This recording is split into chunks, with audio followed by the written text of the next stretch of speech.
By the year 2028, a simple paper cut could literally be a death sentence. I mean, just think about that for a second. And the craziest part of that whole terrifying biological reality, the universe might have actually carved us a warning about it in a British wheat field back in 2012. Right. I know it sounds like the opening to some science fiction thriller, but the data, the timelines, and the historical documents we are looking at today make it just chillingly real. Welcome to this custom-tailored deep dive. If you're listening right now, you've handed us what might be the most fascinating, unconventional, and honestly massive stack of source material we've ever synthesized. Yeah. It's not just one field of study today, is it? Yeah. We are crossing centuries and entirely different disciplines to try and understand a modern crisis. Exactly. I mean, we have cold, hard global health data from the Lancet and the Wellcome Trust. We're pulling from historical archives, tracking the early 20th century philanthropic efforts of the Rockefeller Foundation. And then on top of that, we have deep philosophical texts exploring ancient Hindu concepts of dharma and karma. Plus, clinical hour-by-hour physiological breakdowns of the 23-hour fasting cycle. Which is wild. And we've even got Wikipedia entries on 17th century epistemology, specifically the philosophy of direct and indirect realism. And anchoring that entire seemingly chaotic web of information are the highly detailed, deeply personal whistleblower accounts of a physician named Dr. Kadiyali Srivatsa. Right. Our mission today is to weave all these disparate threads together.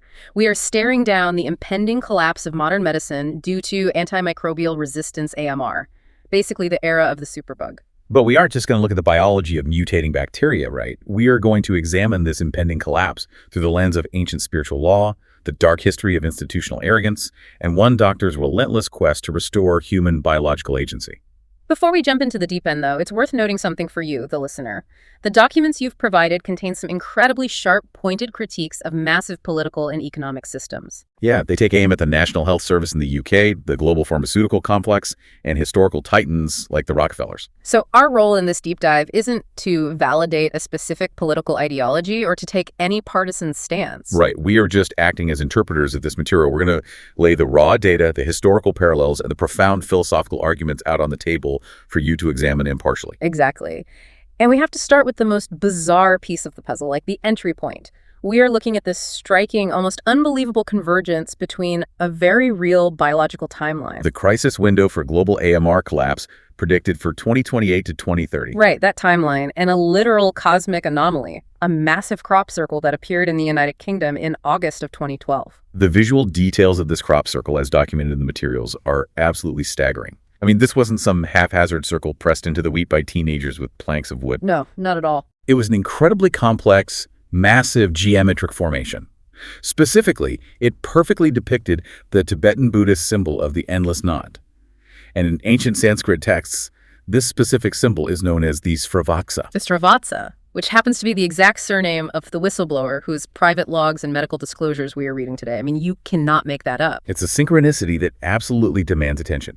But it isn't just the shape or the name that the source material highlights. It is the precise to-the-day timing. Oh, this part gave me chills. Right. This massive endless knot appeared in the UK fields on the exact day in August 2012 that Dr. Srivatsa returned to the United Kingdom after spending 2 years in self-imposed exile in Germany. Okay, so he touches down in the UK, and simultaneously this massive Srivatsa knot is carved into the earth. How do the philosophical texts we're analyzing interpret this? Because obviously you have the skeptical view of crop circles as elaborate art projects. Sure, but the sources view this through a much more profound lens.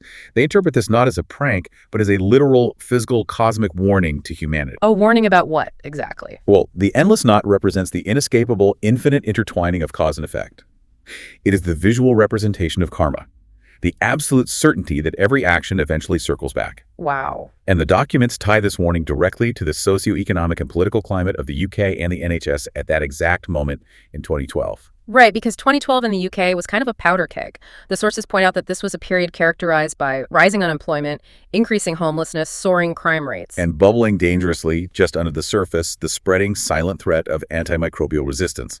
A threat that these documents argue will soon bring modern medical institutions and massive hospitals completely to their knees. So it was a warning written in the fields. A reminder that you cannot outrun the consequences of a broken system. And to understand what was broken, we have to look at why Dr. Srivatsa was in exile in Germany in the first place. Let's get into the clinical reality of his life. Between 2004 and 2013, he was working on the front lines of the NHS, and he identified severe systemic wrongdoing. Right. What exactly was he seeing? Because the logs are very specific. He was observing the rollout of what were called pilot nurse-led practices and walk-in clinics. And, the underlying motivation for these clinics was, allegedly, to increase patient access and save money. Which sounds good on paper. On paper, yeah.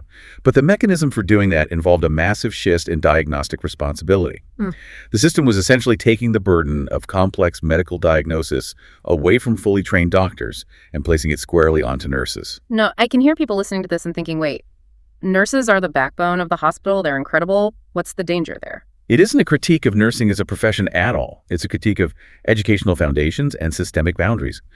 Medical school requires years of grueling training specifically focused on pathology, physiology, and the art of differential diagnosis. Right. A doctor is trained to look at a complex web of symptoms, consider a dozen invisible variables, and rule out dangerous underlying causes. Exactly. Nursing training is phenomenal, but it is fundamentally different. When the system allowed nurses to act autonomously as doctors without that specific medical school foundation, they had to fill that knowledge gap with something else. And the sources tell us exactly what that something else was. They filled it with pre-printed assessment sheets and algorithmic protocols. Yeah, the flowchartification of medicine, basically. It's terrifying when you really think about the mechanics of it. If a patient walks in with a cough, the algorithm says, go to box B. If they have a fever, prescribe drug C. It completely strips away the clinical intuition of the healer. And Dr. Srivatsa observed the devastating real-world outcome of this algorithmic medicine.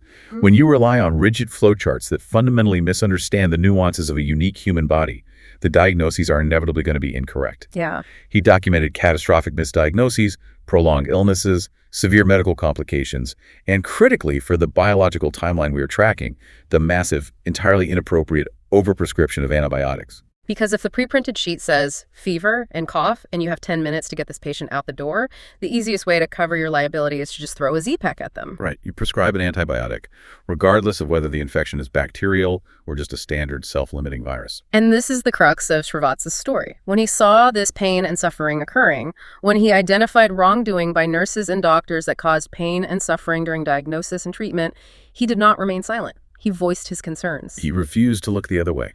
He acted in accordance with what the Hindu texts in our source stack would call his dharma, his fundamental duty to alleviate suffering and protect life. He defended his Hippocratic oath. He made a formal protected disclosure detailing the systemic failures. He assumed the system would want to fix itself, right? You'd think so. He assumed they would say, oh my God, thank you for pointing out this flaw, let's protect the patients. But the institutional retaliation he faced was beyond horrific.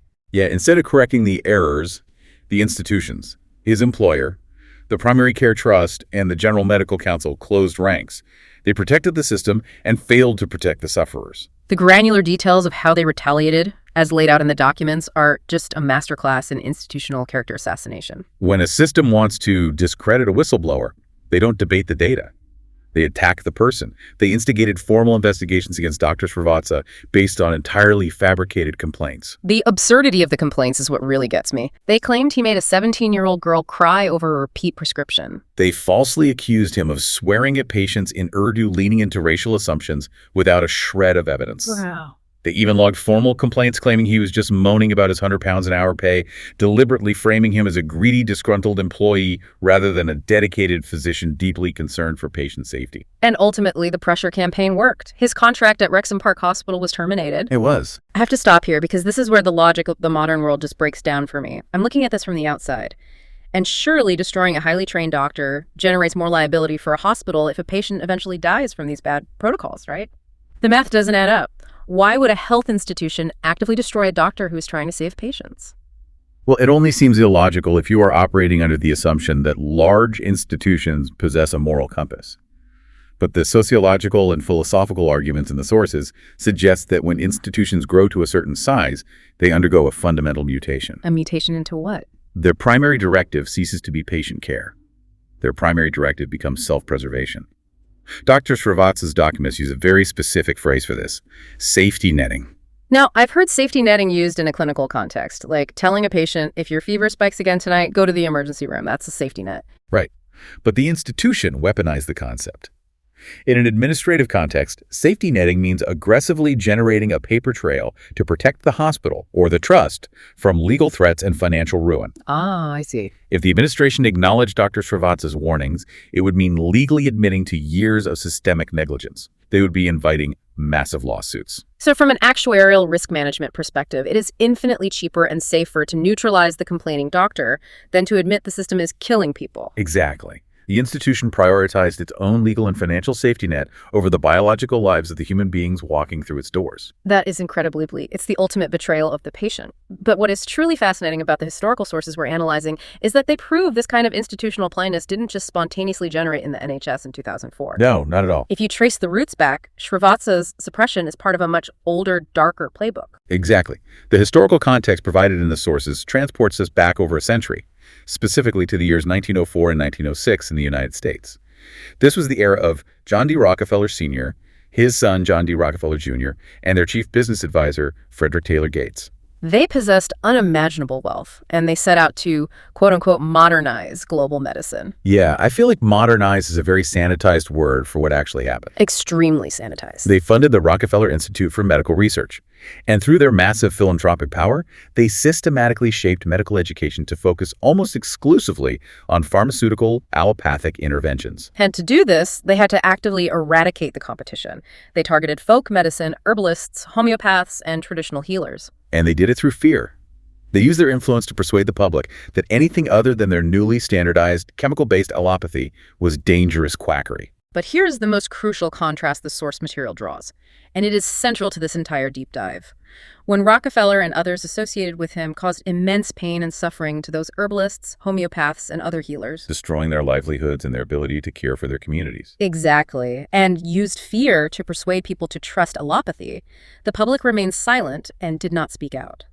The institutions and those in power failed to protect the sufferers or correct the errors. The public accepted the new system. They allowed the cruelty to happen. Contrast that with Dr. Srivatsa a century later, looking at a broken allopathic system and refusing to stay silent. And this is where the ancient Hindu philosophy integrated into the sources provides a really profound lens for understanding power. Let's dig into that, because the Vedic perspective on this history is mind-bending. According to Hinduism, these massive institutions and the leaders who run them fail to realize what they're actually doing to themselves on a cosmic scale. Right. The institutions and leaders used their authority to reveal their true nature when they treated individuals as insignificant, harassed, humiliated, and destroyed their families, homes, and livelihoods, assuming no one was watching. They operated under the fallacy of invisibility. Because they controlled the media, the medical boards, the funding, they thought they were immune to consequence. They were unaware or unconcerned, but the ancient texts argue that the universe is always watching. Their moral bankruptcy was being recorded on a cosmic ledger. And the sources make a vital point about Dr. Srivatsa's motivation in this regard. When he fought back against the NHS, Dr. Srivatsa did not do this for revenge, but because silence allows cruelty to persist. The trauma his family endured in Germany, the financial devastation, he wasn't motivated by vindictiveness. We are urged by these documents to recognize the wrongdoings of the past and consider what happened to the nation, its leaders, and institutions that failed to see who they were mistreating. There is a specific quote from the material that really drives this home. "The person you humiliate today might hold power over you tomorrow. Treat others with respect, not because of who they are, but because of who you are." It gave me chills reading that. It is a radical inversion of how power traditionally operates. True power isn't the ability to crush someone beneath you. True power is the integrity of your own actions, regardless of the target's perceived status. And when a medical system lacks that fundamental respect for the individual, it falls into what the sources call the charity trap. I want to explore this because when we look at the legacy of the Rockefeller Foundation, or even the modern NHS, it wears the mask of extreme benevolence, right? Oh, absolutely. Billions of dollars spent, massive hospitals built, subsidized pills handed out to the masses. It looks like the ultimate good. But the sources argue that this specific brand of charity is basically a Trojan horse. It actually creates profound dependency. Exactly. When a billionaire philanthropist or a massive medical state hands out quick fix pills that mask symptoms without addressing the root biological cause, they aren't empowering the patient. They are conquering the free will of the receiver. They are making the patient a dependent subject in their economic ecosystem. Like, if I cure you, you don't need me anymore. But if I manage your symptoms with a daily pill, you are a customer for life. And to manage millions of customers, the system has to strip away their humanity. This is what Dr. Srivatsa describes as statistical morality. You cease to be a unique spiritual and biological entity. You become the 45-year-old male in room 302 with a BMI of 28. Yeah. You become a data point to be managed by the pre-printed assessment sheet. And over time, this trains the public into a state of learned helplessness. We stop listening to our own bodies. We get a headache, and instead of asking, am I dehydrated? Am I stressed? Am I sleeping poorly? We immediately outsource the solution to the system. We surrender entirely to the authority of the white coat, which perfectly sets up one of the most brilliant, unexpected analogies in the source stack. Oh, the Wikipedia entry on direct and indirect realism. Yes. I have to admit, when I first saw 17th century epistemology sitting next to global health data on superbugs, I thought someone had mixed up their browser tabs. But when you map it onto the medical system, it is flawless. It's a staggering conceptual link. Let's break down the philosophy first for everyone listening. Okay, so in the realm of philosophy, direct realism argues that we perceive the external world exactly as it is. When I look at an apple, I am directly experiencing the physical reality of that apple. Right. But indirect realism, which was championed by thinkers like John Locke, argues the exact opposite. It says we don't experience the external world directly at all. We only experience an internal mental representation of that world. We are experiencing the shattered on the cave wall, not the object casting the shadow. Exactly. And the medical system has entirely adopted indirect realism. When the walk-in clinic nurse or the hurried doctor looks at a patient, they aren't looking directly at the human being in front of them. That would be direct realism. Instead, they're looking at the chart. They're looking at the algorithmic pre-printed sheet, the blood test ranges, the BMI score. They're looking at the representation of the patient. They have fundamentally mistaken the map for the territory. That is the tragedy of modern diagnosis. When a medical professional practices indirect medical realism, the algorithm supersedes the human. Right. If the pre-printed sheet says the patient's metrics are within a normal range, but the patient is sitting on the exam table in absolute agony, the system is explicitly trained to trust the representation over the physical reality. And when you apply that systemic blindness, that algorithmic arrogance across decades and across millions of patients, when you have a system mindlessly prescribing antibiotics based on flowcharts rather than deep clinical intuition, the bill eventually comes due. And that bill is antimicrobial resistance, AMR. The data we have from the Lancet and the Wellcome Trust regarding AMR is just the stuff of nightmares. We are not talking about a minor statistical uptick in hospital-acquired infections. We are talking about an existential threat to human life. The forecasts predict 39 million direct deaths attributable to AMR between 2025 and 2050. And by the year 2050, the models show we will be facing 10 million deaths annually. That is a higher death toll than cancer. The economic devastation is just as staggering, honestly. We're looking at a global GDP loss of $1 to $3.4 trillion every single year. But the part of the data that actually made my stomach drop was the timeline.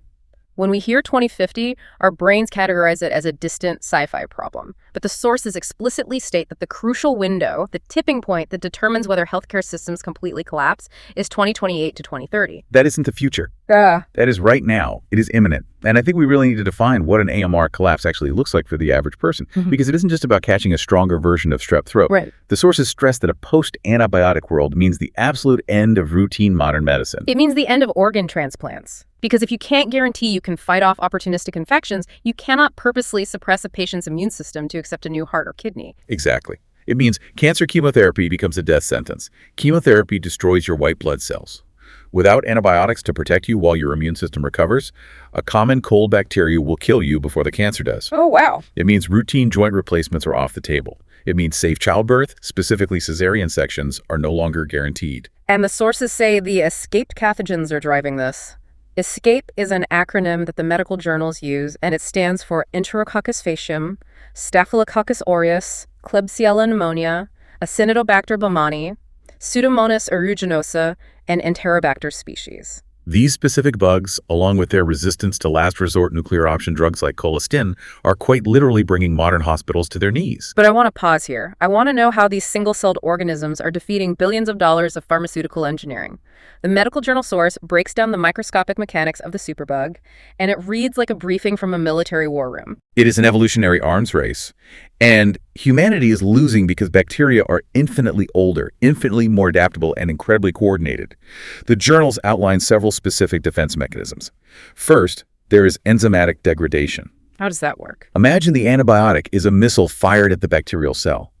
The bacteria literally evolved to produce specific enzymes that act like microscopic Pac-Men. Okay. These enzymes intercept the antibiotic molecule and chew it to pieces, neutralizing it before it can even bind to the cell wall. That is wild. And then there are efflux pumps, right? Yeah, efflux pumps are astonishing. The bacteria actually construct complex protein channels in their cell walls that act like microscopic bouncers. Wait, like a microscopic bouncer? Exactly. As soon as the antibiotic molecule breaches the cell membrane and enters the bacteria, the efflux pump grabs it and physically ejects it back out into the bloodstream. It pumps the poison out faster than we can put it in. But the mechanism that truly terrified me was plasmid sharing, because it implies, like, actual intelligence. Yes, horizontal gene transfer.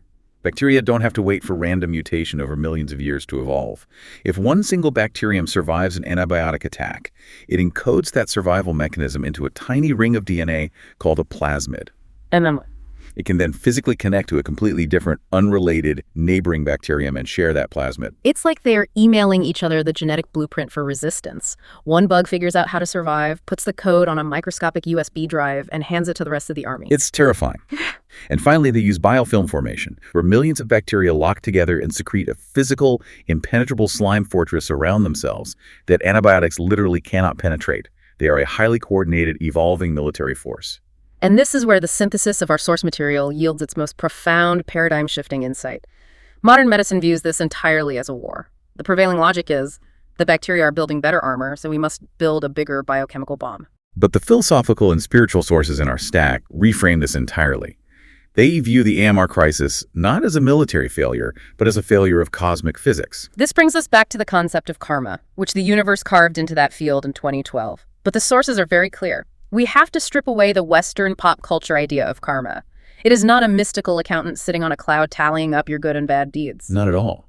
To understand karma, we first have to define dharma and adharma. In the Vedic tradition, dharma is the cosmic glue.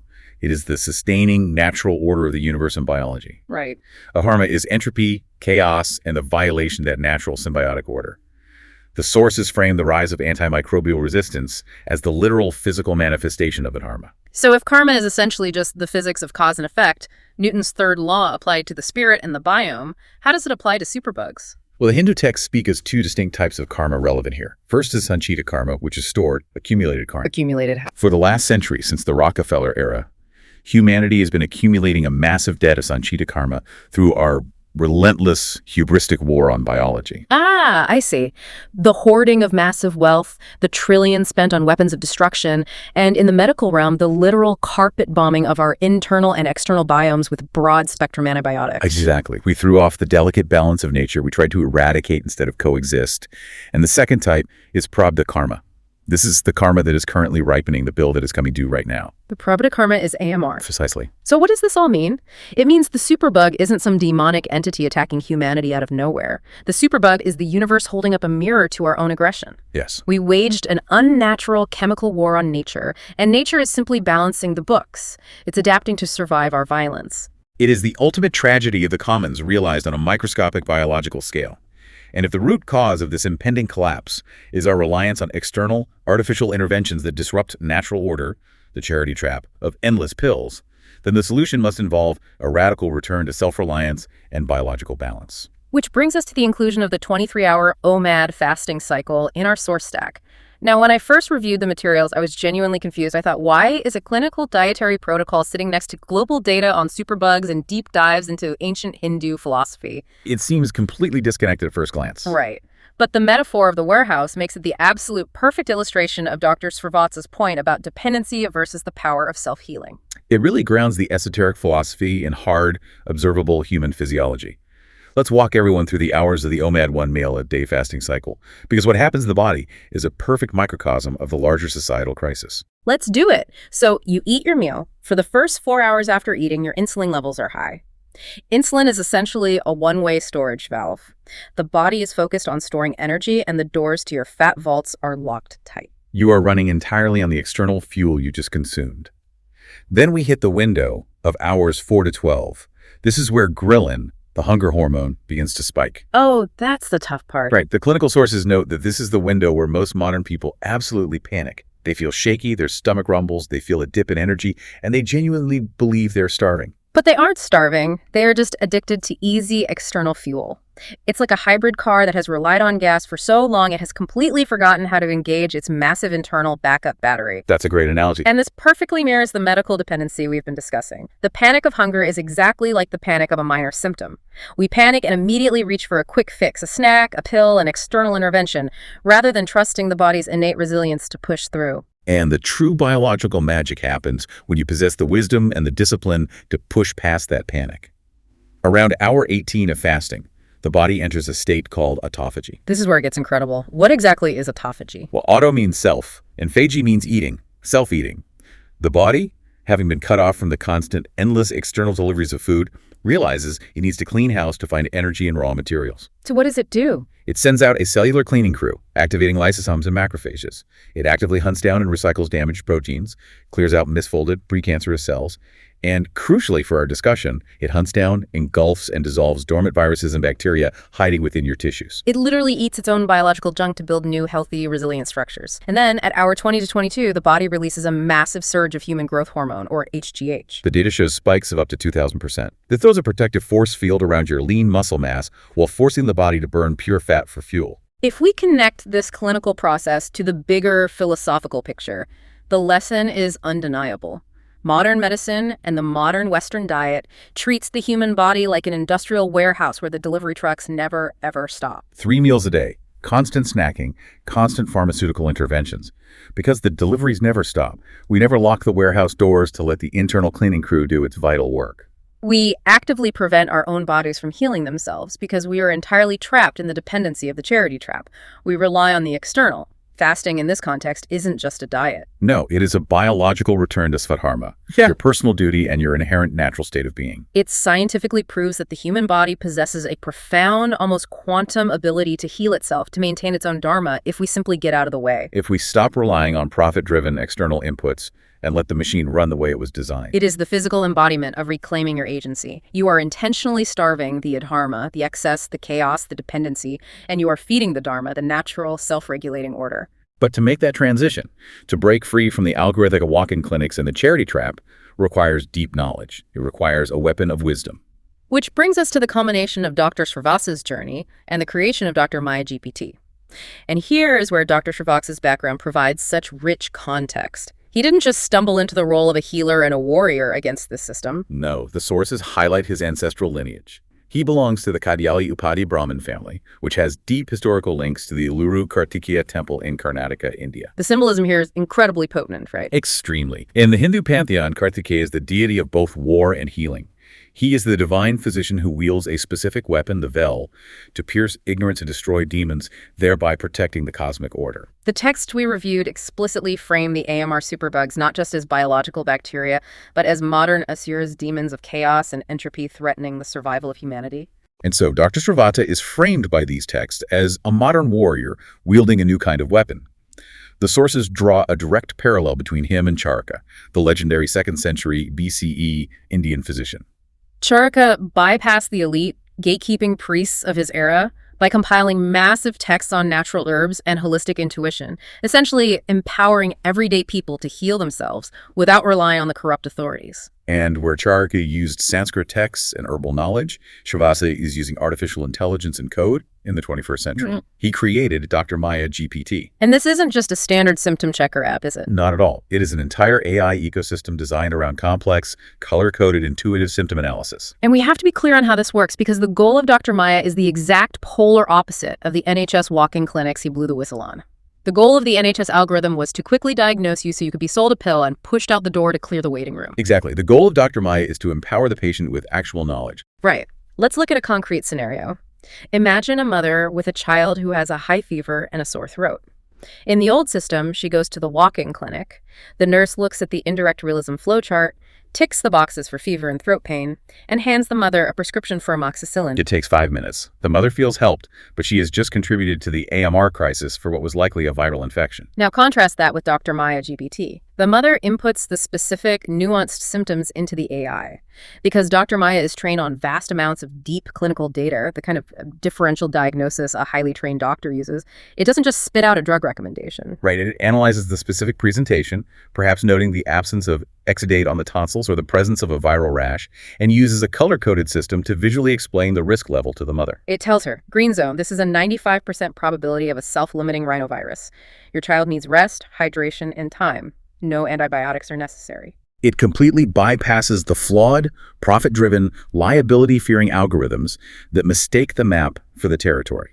It educates the mother instead of creating dependency. It restores the free will of the patient. It breaks the charity trap by giving the individual the knowledge to understand their own biology. And this brings us to the profound emotional and philosophical climax of the material. Why did Dr. Srivatsa build this? Why did he fight so hard?